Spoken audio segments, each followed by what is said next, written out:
myslím, že děti jsou hotové osobnosti, už když se narodí. Je to jenom my dospělí si myslíme, že jsou trošku méně duševně zaostalí. Naopak, oni nás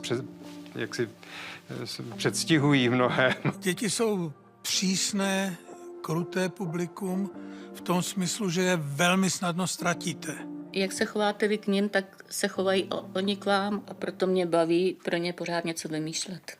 Tohle není žádná legrace. Televizní studio Praha. Uvádím se. Dobrý večer vám všem. Třetí místo v kategorii zpěvářů. Člověče, to je hrozný, co si ten kompars dneska nedovolí. Jestli pak ještě někdy půjdem na Zlatý úhoře. Můžeme si o tom v klidu promluvit, já ti to vysvětlím. Kamera, klapni. 626. Playback. Milé děti, uslyšíte pohádku Na dobrou noc. Za 7 horami a 7 lesy byl zámek, ve kterém žila krásná královna. Já si myslím, že ten seriál byl teda, to byla šťastná opravdu trefa do takového toho žánru pohádky, zároveň fantazie, humoru, napětí. Dejová línia seriálu, dômyselne vedená na pomedzi rozprávkového a reálneho sveta, urobila z Arabely akúsi živú definíciu žánru. Ostrieľaná dvojica tvorcov v ňom zúročila všetky svoje doterajšie skúsenosti a bez ozvyšku využila priaznivú produkčnú podporu, ktorú seriál dostal. To byl Tarzan. Boríček Macourek byla úžasná dvojice. Arabele se projevilo to, co se jim dohromady rodilo opravdu štědře. Kde je můj blekota? Váš blekota? Snad můj blekota? Co si to domluvujete vy? Jo. Tím, že to byla západoněmecká televize, která na tom participovala, takže na to bylo taky daleko víc peněz než na jiné projekty. Takže to opravdu to bylo poctivě udělané, točilo se na mnoha reálích, mnoha prostorách. Scénář byl dobrý, že to jsme věděli, ale že to bude tak, že se do toho zamilují i dospělí. Jo? Ty dospěláci se do toho zamilovali taky, protože zase to bylo jejich dětství a jejich pohádky z jejich dětství, takže bylo to krásné. To je pan Majer od nás z domu, už zase vypráví pohádky. Je obdivuhodný. My jsme brémští muzikanti, nás má každý rád. Ta fantazijnost, komediálnost těch věcí, těch kouzelnických proměn, to byly vtipné věci, kdy se ty nekalý postavy proměňovaly v stejně podobné tvory z ptačí nebo zvířecí říše. Drůbež! My jsme mu říkali Mulínek, pan Novotný. To byl trikový kameraman. A všechno se to tak jako dělalo na koleni, po domácku. Všechno si museli vymyslet. Jako když jsme mizeli pod pláštěm nebo se objevovali, tak to se třeba dělalo i 3 hodiny.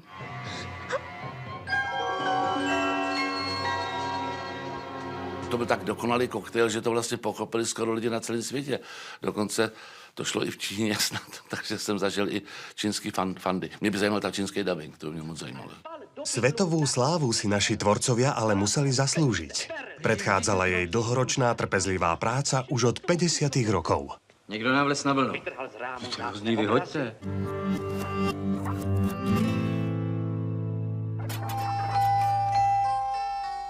Tvorba pro děti láká dodnes. Ona totiž i v dnešním srovnání nabízí daleko větší prostor pro bezúznou fantazii, pro vynalézavost a pro hravost. Detská redakcia sa sformovala hneď v prvom roku vysielania. Na obrazovku sa najprv dostávali bábkové inscenácie. Vysielali sa, ako vtedy všetko, pochopiteľne naživo. Bábkoherci pracovali v neuveriteľne stiesnených podmienkach. Říkal si,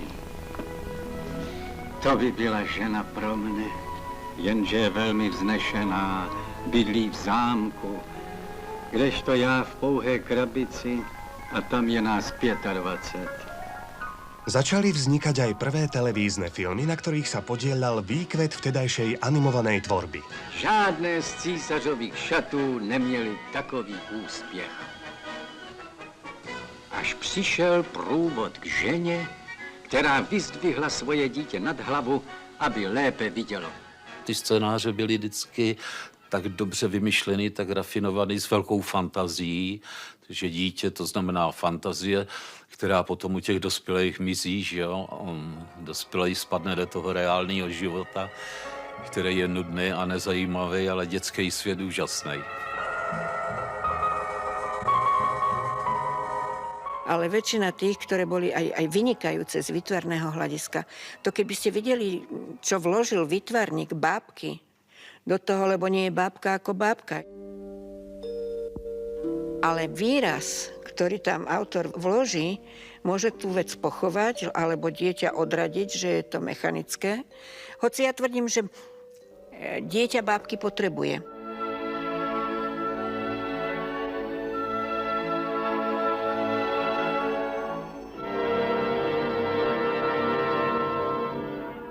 Podmus fúzou na zem steká, preto si na posilnenie chrúme buchty z batôšteka.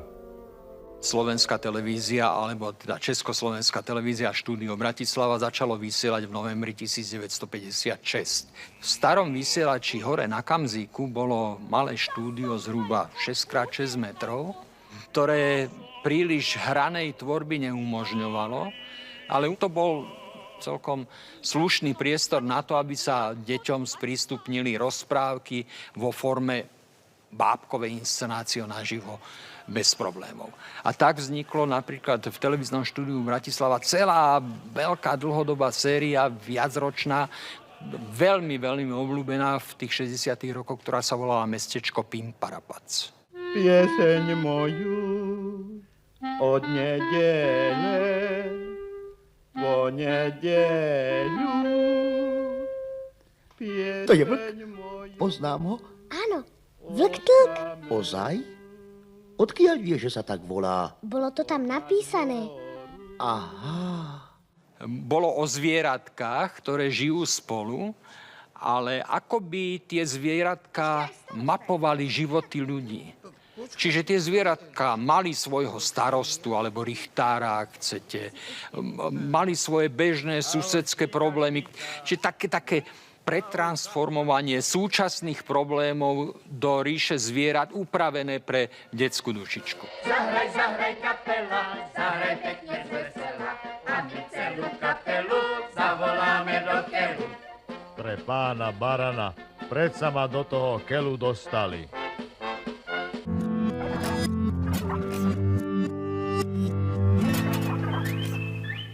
Začiatkom 60. rokov sa napokon zrodil aj princíp, ktorý sa používa dodnes.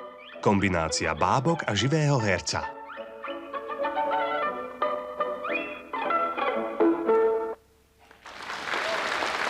Ta loutka dovede být skoro jako živý člověk, protože její pohyby, její jako myšlení musím vyjádřit já jako spoluherec. Prosím? Jo? A jestliže to umím, tak pak najednou ta interakce funguje. Na svá místa. Pozor! Budeme cvičit. Předklon, záklon. Raz, dva. Raz, dva. A teď se mnou. Raz, dva. Raz, dva. Kuťásku, nepleť to. Když je ta loutka dobře voděná, tak vás zajímá a mluvíte k ní. Nemluvíte za někým, kdo ji třeba vodí na zemi a musí tam chudák sedět nebo klečet. To já zpívat nebudu, víš? Ale Kačenko, tady já nemůžu, já jsem maňásek, já na to ani nevidím. Tak víš co, my ti dáme ty noty sem. Člověk, když pak sedí sám při přímém vysílání, jen tak sám na holo před kamerou a sděluje skutečnosti, tak to ty děti jako začne jako trošičku nudit, že jo. Ale jak je tam ten maňásek a je s kým hovořit a ona zlobila Kačenka nebo se neúčesala správně a takhle a to loutkáři, to jsou velicí kouzelníci. Okrem postavičiek Kuťáska a Kutilky priviedol Jozef Pér na televíznu obrazovku aj populárnu maňušku Pepíčka a bábku Psíka. Našel se pejsek. Nepatří někomu z vás? Co s tebou budeme dělat? Musíš nám povědět, jak se jmenuješ a odkud jsi. Povíš nám to? Hm? No tak dobře. Jmenuješ se Alík? Bobik? Bořech? Ta Naďa Munzarová ležela pod stolem, kde já jsem teda vysílala, a ona mluvila do mikrofonu Kačenku, přitom vodila toho Maňáska. Já jsem s ní skutečně hovořila jak s partnerem a bylo to krásný, příjemný a hlavně hodně jsem se toho naučila.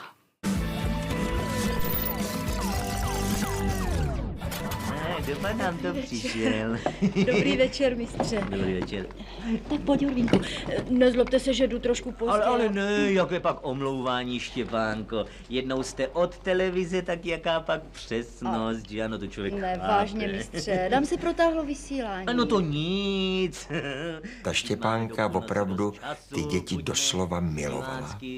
A bylo to i cítit z té televizní obrazovky.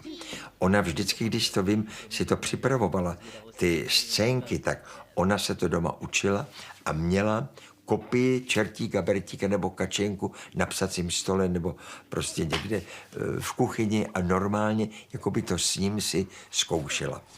A ona byla jedna z mála, kdy do redakce jí chodily desítky dopisů, žádosti o autogram, o fotografii. A na každý ten dopis ona odpovídala. Štepánka Hanečincová sa na obrazovke objavila už ako študentka Divadelnej akadémie. Počas krátkej doby sa stala jednou z najznámejších a najvýraznejších televíznych osobností. Týždenník Mladý svet jej v januári 1959 venoval celú dvojstranu. V období jej najväčšej slávy začala televízia nakrúcať aj prvé publicistické programy pre detských divákov. A Štepánka bola nielen ich moderátorkou, ale aj spoluautorkou.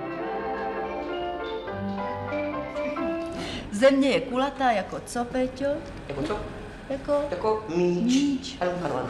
Deti sa jej v korešpondencii často zverovali s problémami, o ktorých nevedeli ani ich vlastní rodičia.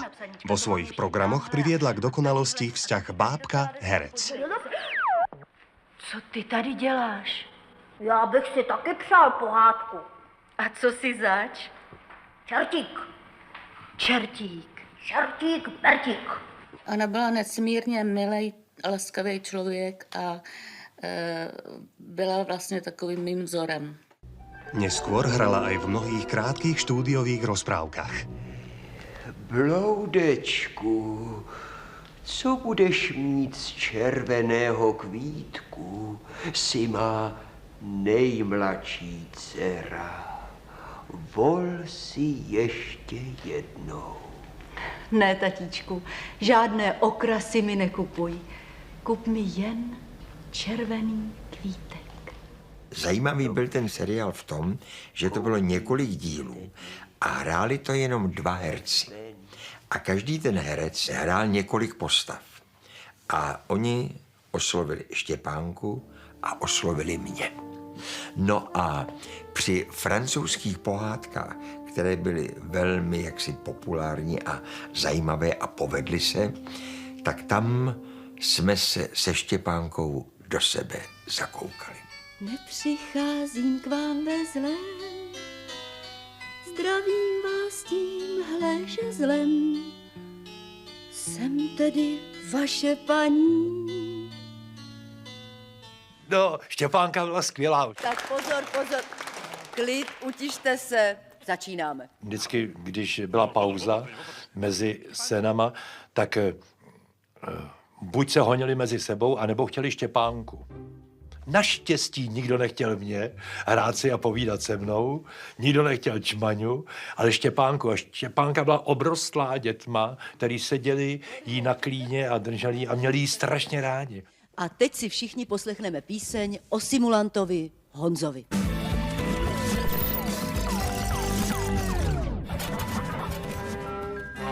Špeciálne vydanie programu Hľadáme pesničky pre deti sa odohrávalo v mliečnom bare s detskými zamestnancami a dospelými hosťami.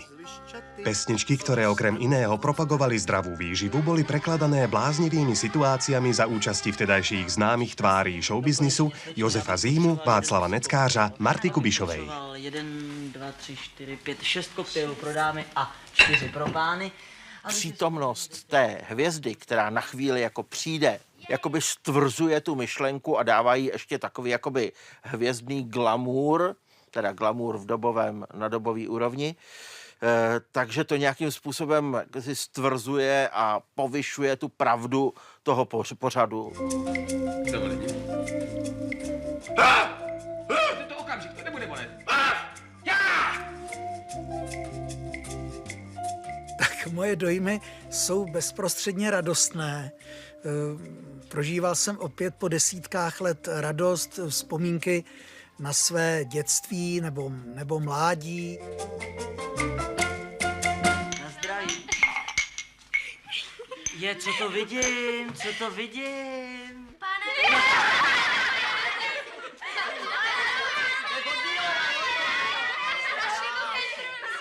No tak té zábavy, já osobně, možná je to moje deformace nějaká, že moc té zábavy jsem tam neviděl.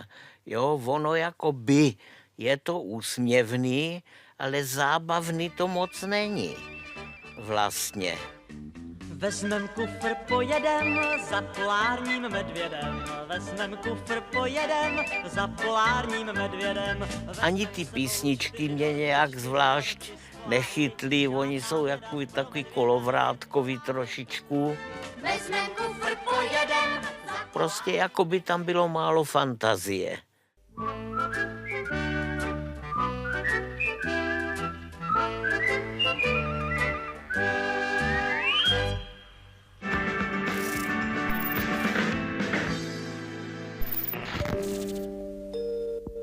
Rozprávky na dobrú noc sa síce vo vysielaní objavovali už pred večerníčkom, ale dlho to boli programy formálne nevýrazné. Na stoličke pred kamerou sedel herec, ktorý čítal text, prípadne tu a tam ukázal na statický obrázok. A takovým velkým kumštem bylo i natáčení známých karafiátových broučků, které právě proběhlo na Barrandově. A práve Chrobáčikovia boli jedným z prvých animovaných bábkových večerníčkov. Já myslím, že ten poklad těch českých večerníčků je tak úžasný a je jich tam spoustu tak krásných, že tam ani není možný si vybrat jeden. Tam je prostě té studnice, tam se dá pořád brát. Nebojte se, maminko, však já umím dobře lítat. Podívejte.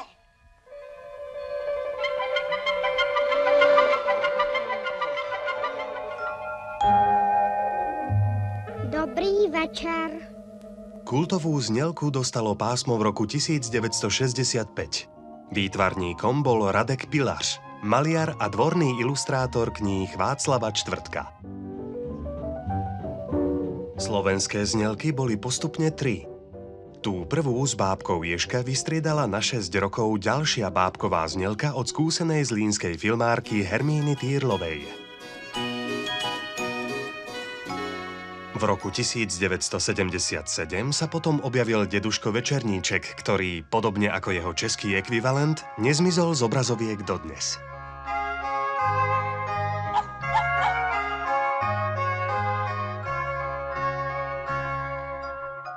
Deduško Večerníček, ktorý víta deti pri pozretí si večernej rozprávky tým, že ide zažať hviezdičky a so svojím psíkom a podobne. Sú to čarovné postavičky a oni boli, alebo sú tak obľúbené u detí, že v 80.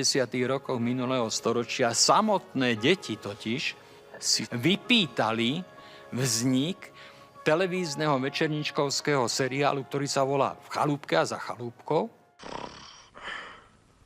Počuj, Havko, čo je s detkom? Opýta sa psa mačka Polárka. Naplánoval si toho na jeden deň mnoho. Aj dvor, aj jarček, aj hriadku. Večerníčky si obvykle spájame s animáciou, či už je založená na najrôznejších animátorských technikách, na výraznom autorskom rukopise, na využití bábok alebo maňušiek. Pískové v 21. století mají mnohem víc starostí znalostí než jejich prapradědečkové. A bez nás pejsků by se ani nenaobědvali. Robot Vorimír je u nás zaměstnán jako kuchař, vrchní číšník, navigátor, pračka a žehlička. Vo vysielaní sa objavili aj rozprávky hrané. Bolo im však vytýkané, že nie sú vhodné pre najmenších divákov. Tieto krátke príbehy s dĺžkou trvania 8 až 10 minút boli, na rozdiel od tých animovaných, vyrobené lacno a rýchlo. Kam se to zvíře mohlo schovat? Naopak príbehy zamerané na malé deti ich starších rovesníkov často nudili. Kreslené seriály tak boli vítaným kompromisom. Každý si v nich našiel to, čo ho bavilo. Zo záplavy rozprávkových motívov vyčnieva niekoľko málo kusov, ktoré čerpajú z mestskej poetiky. Aj tie patria dodnes medzi veľmi obľúbené a často sa reprízujú.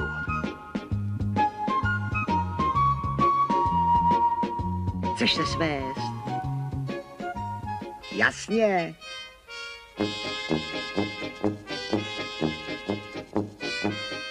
Já taky, kamaráde. Vážně, Vochomorko, s tebou člověk moc legrace neužije. No jdeš pro vejce.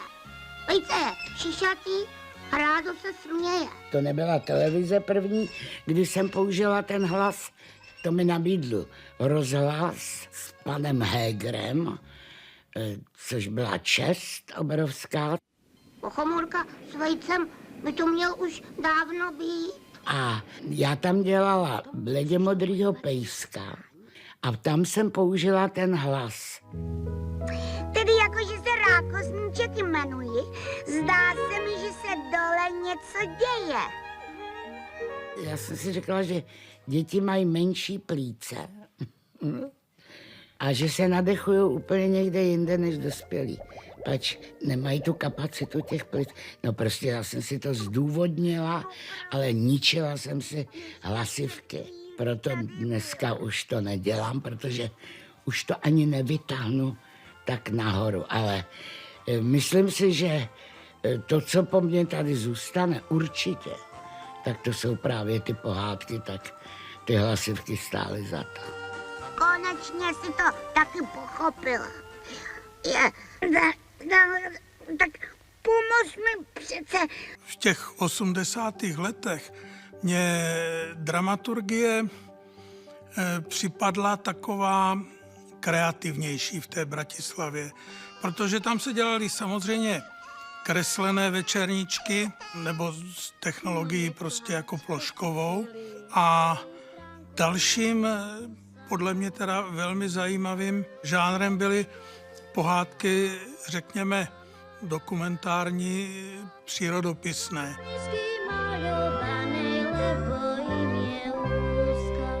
Přecházelo se tam z Leporelové knížky do reálu a zase vlastně ten večerníček vycházel z toho Leporela a zase se do něho na konci vracel. Je jich presne ako prstov na ruke. Dobre najedené sa pritúlia k mame a zaspia v hniezde, ktoré im starostlivá zajačia mama vystlala mäkkou srsťou.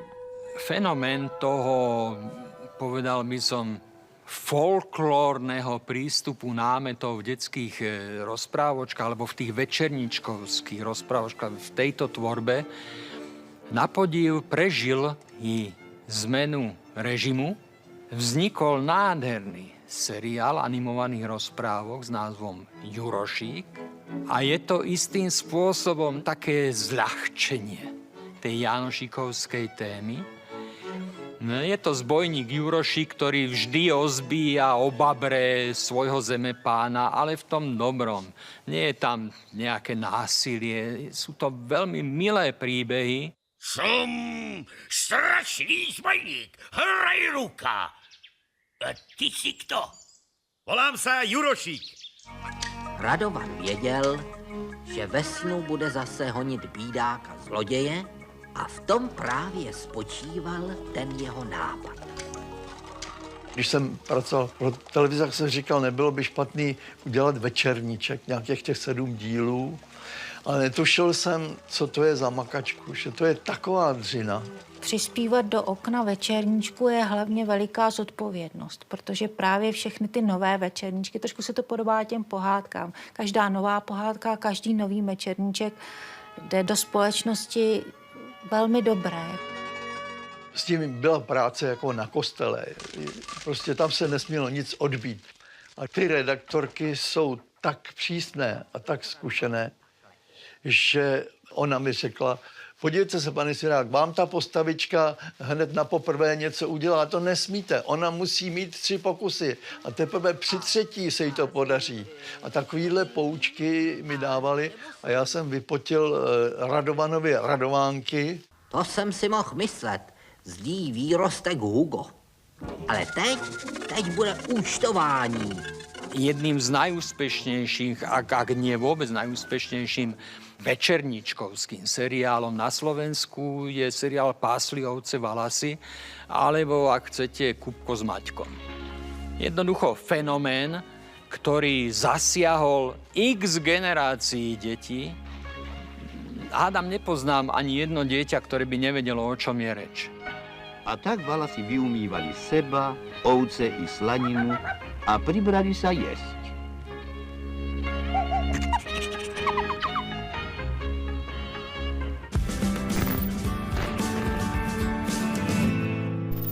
No, tak žáci, pojďte dál. Ano, už letíme. No. To nás je horda, vyčte. Vavřínče, vy tak rád malujete. Ano, to je můj Pojďte koníček. tady nám tabuli ukázat, v čem je podle vás podstata komična tohoto uměleckého dílka. Mistr odstoupí. V prvom vysielaní školského roku 1963-64 pripravila ČST celkom 40 titulů pre základné školy. Dobrý den, děti. No vy už jistě víte, o čem jsem si s vámi přišla popovídat. A pretože si televízne vysielanie pre školy už od počiatku získalo záujem ako učiteľov, tak žiakov, začalo rozširovať svoju žánrovú pestrosť aj vysielací čas. Působí-li se na úzký píst tlakovou silou 35 kilopondů, Drtivá většina pořadů, prakticky 95%, se dělala na film. Točilo se na film, na 16. Dokonce drtivá většina těch jednorázově odvysílaných pořadů, s kterými se nepočítalo na nějaké reprízy, tak se točila na černobílý materiál. Váha kapaliny je příčinou tlaku, který blánu prohýbá. Je to hydrostatický tlak? Šéfredaktorka vzdělávacích pořadů měla zvláštní způsob schvalování, kdy si opřela hlavu o stůl, který v té projekci byl, čelem, takže neviděla nic a jenom poslouchala. Protože říkala, že do obrázku jako si můžeme dávat, co chceme, ale že teda pro ní je důležitý to, co se tam říká. Od školského roku 1976-77 sa začalo vysielanie upravovať tak, aby bol každý týždeň odvysielaný v rovnaký deň a čas jeden program určený pre konkrétny školský ročník. Staršie deti mali vyhradené vysielanie v popoludňajšom čase. Programy nemali sledovať v triede, ale ako doplnok výučby a učitelia mali na ne nadväzovať v ďalších dňoch pri výučbe. Tohle všechno jsou taky trojúhelníky.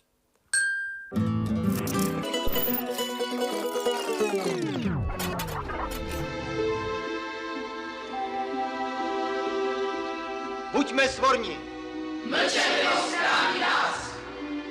Když točíte něco, co je chronicky známý, tak tam se prostě musíte, nebo je to taková slušnost, že člověk ví, že ten divák bude očekávat, že ho nesklamete, že to bude odpovídat ty verzi knižní. Ty typy byly úžasně vybraný. Opravdu ta parta rychlých šípů byla úžasně vybraná. Roman z Kamene hrál Červenáčka. Jistý kluk, který dneska dělá na Barandově tesaře, tak hrál toho Jindru Hojera. To byl přesný prostě typ. No ale jinak to bylo úžasný, že jo. Tam jsme si zahráli se Sloupem jako s Mažňákem, Honza Tříska jako Široko. Pak tam byl starý pan Moučka s kterým se neustále Honza Tříska dohadoval a tak se krásně špičkovali. No já jsem hrál Losnu. Moc tomu sice nerozumím, ale je možný, že Ježka v kleci vůbec neuvidím, i když budu velkým montem. Jak to? Mažňákovci chtějí uspořádat na Široka velký hon. Já jsem teda měl ještě jednu výhodu, že jsem dobře znal Foglera, protože jsem 2-3 roky předtím točil o něm takový hraný dokument. A my jsme i ten scénář konzultovali s Jestřábem neboli s panem Foglerem. Došlo tam k jedné věci, kterou si dodnes vyčítám. A bylo to líto Foglerovi, že tam prostě chybí bratrstvo Kočičí pracky v tom příběhu. Ale nám se to tam prostě nevešlo. Nevím, co se mnou v tu chvíli stalo. Chtěl jsem křičet, ale z hrdla mi nevyšel ani zvuk. Byl jsem rád, že jsem to dělal, protože jednak to dělal Hinek Bočan a jednak jsem se tam docela vyblbnul a strašně mě zajímalo, když jsem si četl ten scénář, jak oni vyrobějí to létající kolo.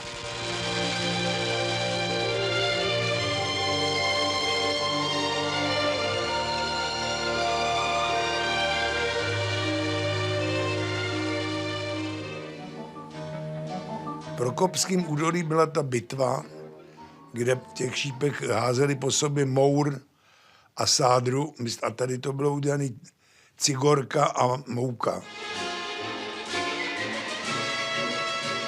A tam mě nějaký hajzl, prostě 14letý, vzal pytlík s moukou, dal mi takovou ránu za ucho a v ten moment se to začalo řezat, jestli někomu bylo 14 nebo 40, to bylo úplně jedno. Mně bylo 31, Vaškovi Sloupovi 33. A viděl nás Landovský a povídá, vysel to vykaž, to vy volové. Jeden už je rozvedený a vy hrajete děti, jo. Až pojednou se zdá, že se vítězství kloní na stranu vedenou Jaroslavem Machoněm. Robert Komour, náčelník druhé strany, o tom dostává zprávu. Vrhá se sám do boje. Já nevím, jestli to byl pro mě splněný sen, protože my jsme to hltali, ale bylo to tak zvláštně vzdálený, takže když potom jsme měli tu čest v tom vystupovat, tak jsme to dělali prostě s obrovskou chutí a byla to výborná parta jako kluků, vrstevníků, takže je to krásný, že vlastně ono to přetrvává až do dneška. Stůjte!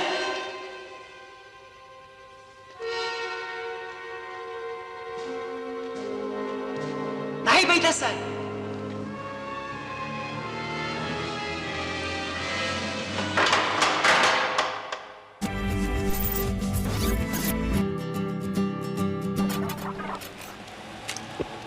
Ty na mě střílíš? Co děláš? Práce s Vlastou Janečkovou byla náročná. I pro 10letého kluka. Kluci, nikomu ani slovo o tom, co se tady dneska seběhlo. Přísahejte.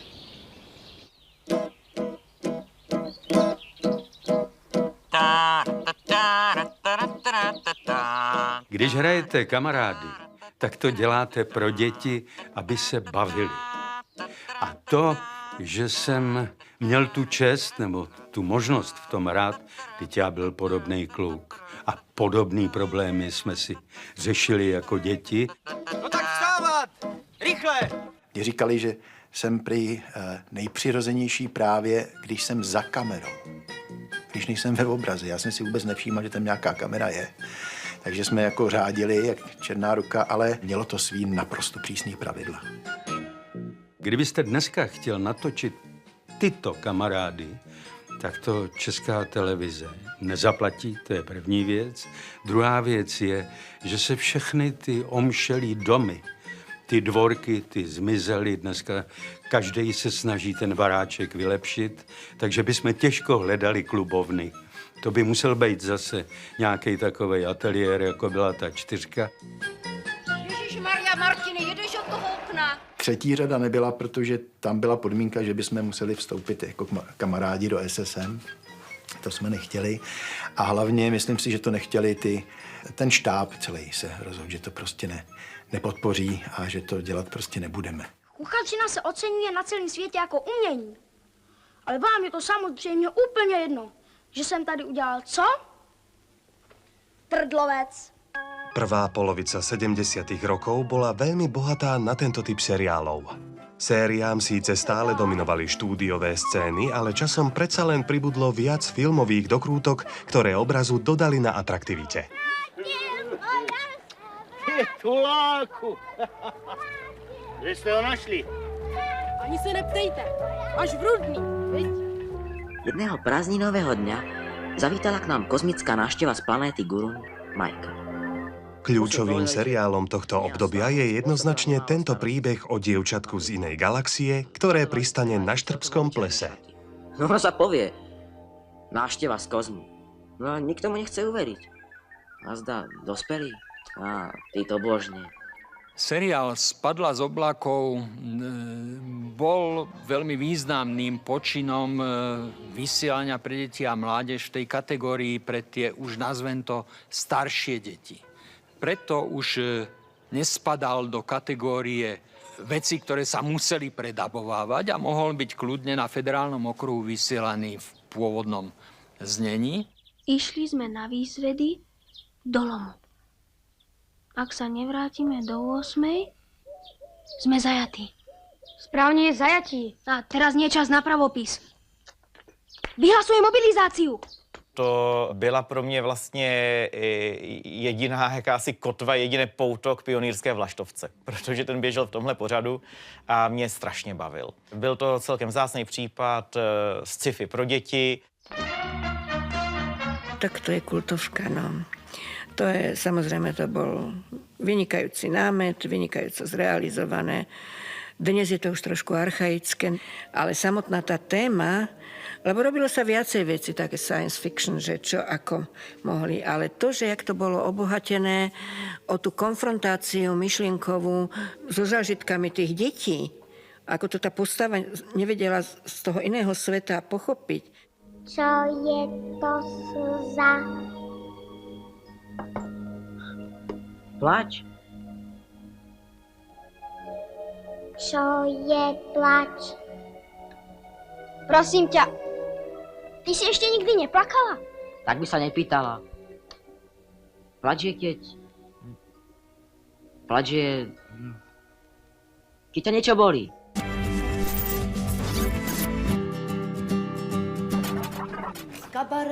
Kabaret, co je to kabaret? Kabaret je vtipný program, ve kterém jsou spojeny hudební, zpěvní, recitační, taneční a scénické výstupy. V kabaretu nesmí chybět zpěvák ani zpěvačka. A taky kdo? Malý televizní kabaret prostě pro mě je moje dětství, prostě, které v rámci studia Kamarád byl vyloženě zábavný pořad pro děti a myslím si, že to byl jeden z nejkvalitnějších pořadů, jaký tehdy existoval jako v tomto segmentu. Jo.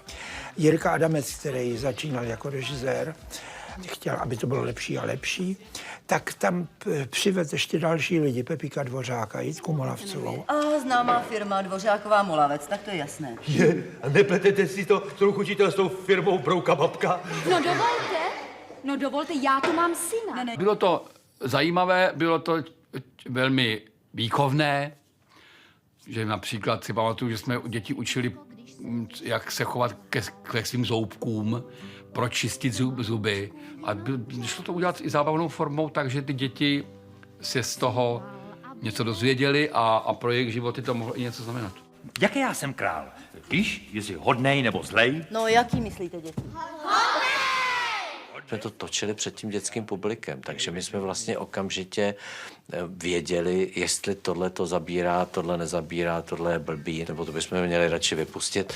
Zkrátka ta konfrontace s tím živým publikem byla taky jako výborná a myslím si, že hodně jak si ovlivnila potom ten výsledek. A my jsme opravdu velmi srdečně a velmi upřímně na ty diváky mysleli. My jsme opravdu chtěli, ne abychom měli sledovanost, ale aby se to prostě těm, kterým je to určeno, aby se jim to líbilo, protože když se jim to nelíbilo, tak šli od toho pryč. Říkám, že nikdy. To si chláp. Sestro, podržte ho. Pravda Práce na malém televizním kabaretu byla prostě něco výjimečného. My jsme samozřejmě dostávali scénáře, ale to byly takový, řekl bych, polotovary. Takže my jsme s režisérem Obdržálkem vlastně zkoušeli a vymýšleli jsme si vlastně do těch scén ještě jako svý věci, svý nápady. Štěpánku, to nemá cenu, on se s náma pere. Tak Ondro, podívej se, takhle to nejde. Ty jsi přistoupil na to, že tady zahraješ roli dětského pacienta, no tak... No to jsem přistoupil, to jo. No ale o trhání zubu nebyla řeč. ale byla, podívej se, tady je to ve scénáři, strana 20, no, scénka u zubaře. No já si myslím, že rozdíl dělat humor pro děti a pro dospělé vlastně v podstatě moc není. V podstatě to musí být legrace. Já neumím hrát pro děti a pro dospělí. Já nevím, kde tam je hranice nějaká. To je vůně, to přímo tahá za nosánek. To je kachnička. Je, to je kachnička. Je. To je vůně, to by se mělo prodávat bez spreji. Pokud to je falešná legrace, taková, když máte pocit, když to děláte, že to nikoho nebude bavit, nebo že to je jenom takový nějaký jako umělý, tak to nikdy nezabere.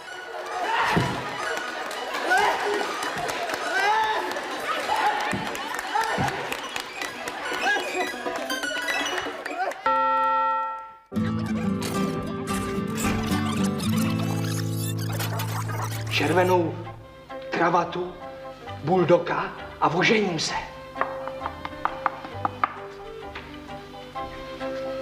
Oženíš se? No.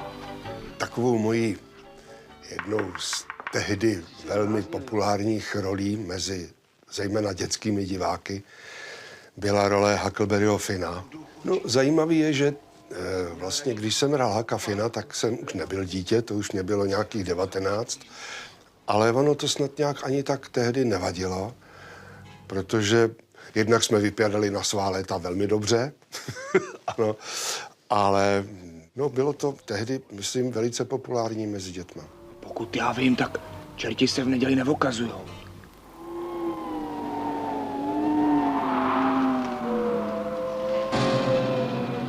Pambu s námi, Tome, už jsou tu. Umíš se modlit? Ano, pane profesore. Preniesť známu Verneovku do čisto štúdiovej podoby nebolo ľahké. Aj napriek použitému kľúčovaniu dnes pôsobí trochu úsmevne. Kapitán si příliš troufnul. S Nautilem do Torezovy úžiny. Sami se o tu nedostaneme. Z větví člu neupletem. A i kdyby, stejně nevíme, kde jsme. Podobne dojemne vyznieva snaha nahradiť morské pobrežie bluescreenom v tomto prepise napínavého románu Františka Behúnka. Napätie sa do deja dostáva skôr cez hudbu Otmara Máchu a cez dialógy, ktorým kráľuje smutne zádumčivý poručík Jensen v podaní Eduarda Cupáka. Smíř se s tím, že tenhle ostrov... Dobrodružné príbehy vyznievali oveľa lepšie, pokiaľ sa nakrúcali v exteriéroch.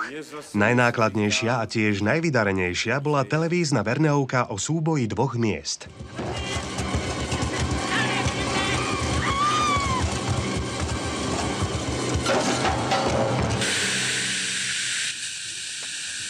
Popředu!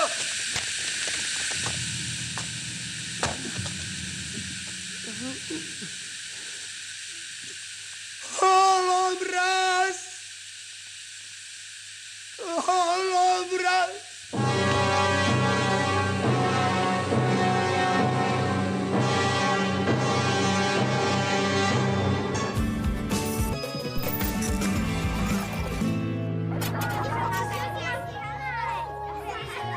Tento program s vysokým podielom pôvodnej hudby mal špeciálne postavenie a federálny dosah.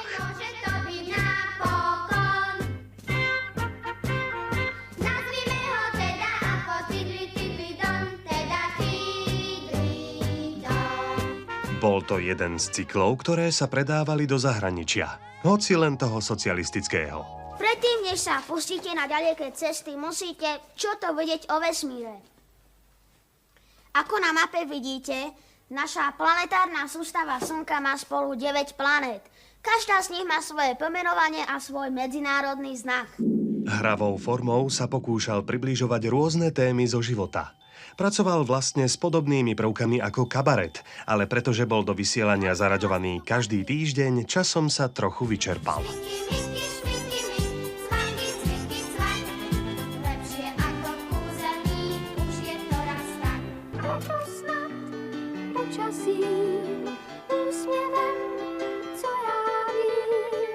Když Studio Kamarád vznikalo, my jsme mu nevěřili. My jsme říkali 2 hodiny, to nikdo nevydrží, to nejde.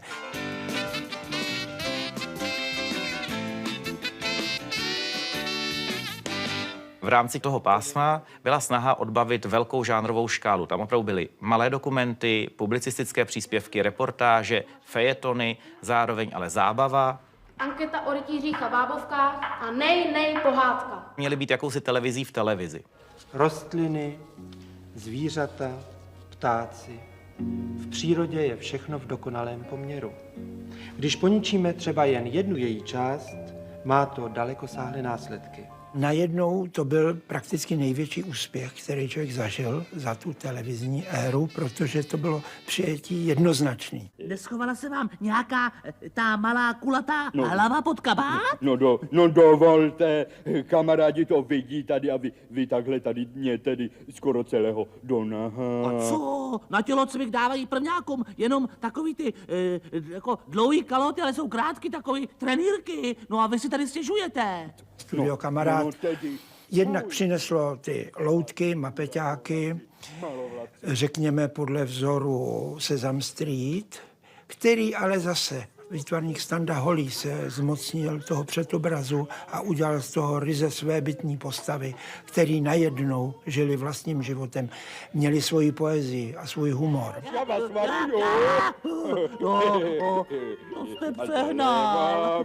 Když jsem před mnoha lety dostal nabídku, abych mluvil postavičku Jú, tak jsem si říkal v té době, no tak to bude asi takové pásmo pro děti, tak pár dílů a bude to. No a ono to je dneska kolik, asi 38 nebo 39 let, co to vlastně ten pořad dělám. Jú, kde je naše Jenička? Já tedy popravdě řečeno vidím tedy pouze koně. Dětský pořady do té doby byly Štěpánka s Kačenkou nebo Milošne svatba s nějakou loutkou. Bylo to na Veselou notečku z Ostravy a tak dále, z Beskyt. A najednou tady byl 2hodinový prostor a jiný jazyk, jiný myšlení. Prosím tě, a to by mě zajímalo, svěřuješ se někomu? No tak s malejma starostma, mámě, tátovi, ségře. A s velkýma? To si nechám pro sebe. A proč? No, protože nechci, aby to každý věděl. Štúdio Kamarát sa časom stalo formátom, ktorý prevzali aj ostatné štúdiá.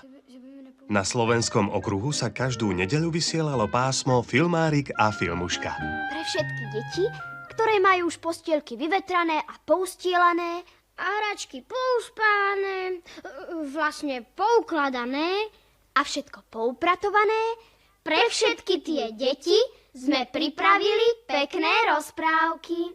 Čo čujte sa v svete stalo? V sobotu potom ľahko náučný s bábkami kombinovaný program Matelko. Čujte sa v svete stalo? Ja som Zuzka. Ahoj, ja som Drobček. Pozor, nespadni mi do závy, alebo ťa nájdem až na jar. Ešteže čo? Vraj na jar. Veď ja som prišiel na preteky. Na lyžiarske preteky o Jánošikovú váštičku.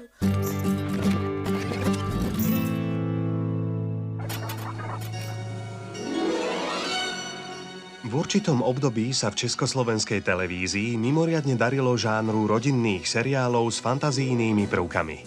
Stala sa vďaka tomu žiadaným koprodukčným partnerom. Tohle je příliš velký balon, který pro trosečníka Alfonze vyčaroval pomocí kouzelné buřinky kouzelný pan Tau. Tieto projekty prinášali cenné devízy. Aj preto vedenie privieralo oči nad tým, že v nich hral tu a tam niekto, kto v bežnej prevádzke na obrazovku ísť nesmel. Napríklad Jan Werich. Dedo, ty si čajznul? No, konec konců, vlastně ano. Dedo, ty seš úžasnej. Príbehy muža s klobúkom, ktorý priletel na zem pomáhať deťom, boli veľmi úspešné po celej západnej Európe. Verejnoprávna Westdeutsche Rundfunk sa potom stala na dlhé roky hlavným partnerom ČST. Kusíme to? Jsem vládkyně všech moří.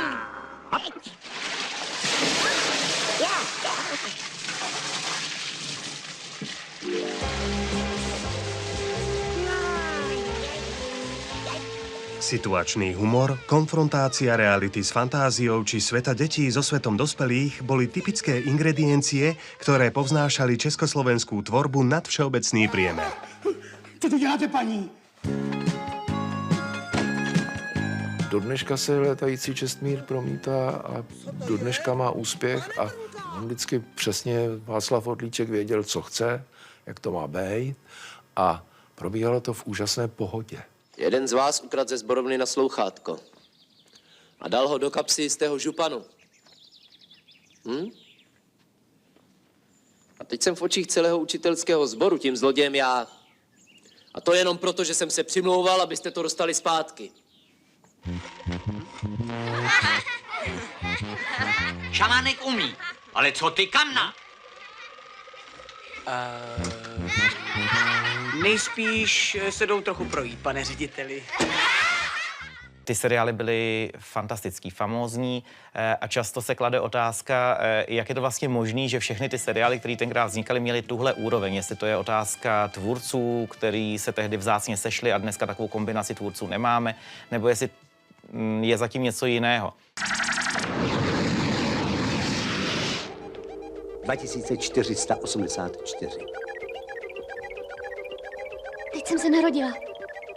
A teď už nejsem. 2123. Osídlení Marsu. Mírová smlouva. 1989. 8, 7, 6, 5. Tak návštěvníci běželi prakticky po celém světě, že jo. Na tu dobu to bylo hodně moderní. To se týká teda nejen té trikové sekce, ale celkově a mně se to moc líbilo. Zásoba energie pro případ nouze bude zcela vyčerpána. Ale tohle je přece stav nouze. Dejte nám 2 hodiny a máme první sešit. Dá se na to koukat i po těch, já nevím, kolika 30 letech. 20. května roku 2484. Datum, které vejde do historie lidstva. To přece nemůže být pravda, Tomáši. Kontroly! 2. Zpětně přes CML. Původní propočty souhlasí. Předpokládané střetnutí se zemí za 178 dní. Biela pani uverí správam o predaji zámku. Rozhodne sa tete za každú cenu v tom zabrániť. Najprv vyskúša jed.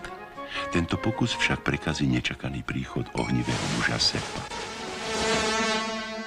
Frankensteinova těta. Ale no to se mi robilo velmi dobře. To bylo výborný. On měl u každé, ten jeho scénář byl krásný, protože u každého toho dialogu měl nakreslený obrázek. A to je, čo sa deje? To je tá obluda zo zámku. Pozri sa, má házov bicykel. Utekajte po starostu, ale rýchlo. Jako celý zuby. Tento pokus o televízne spracovanie knihy švédskeho spisovateľa Alana Rune Petersona úspešne pretavil tradičné hororové postavy do bláznivého a miestami dojemného príbehu. Je pozoruhodný aj účasťou popredných československých a zahraničných protagonistov a výborne zvolenými exteriérmi v Rakúsku aj na Slovensku.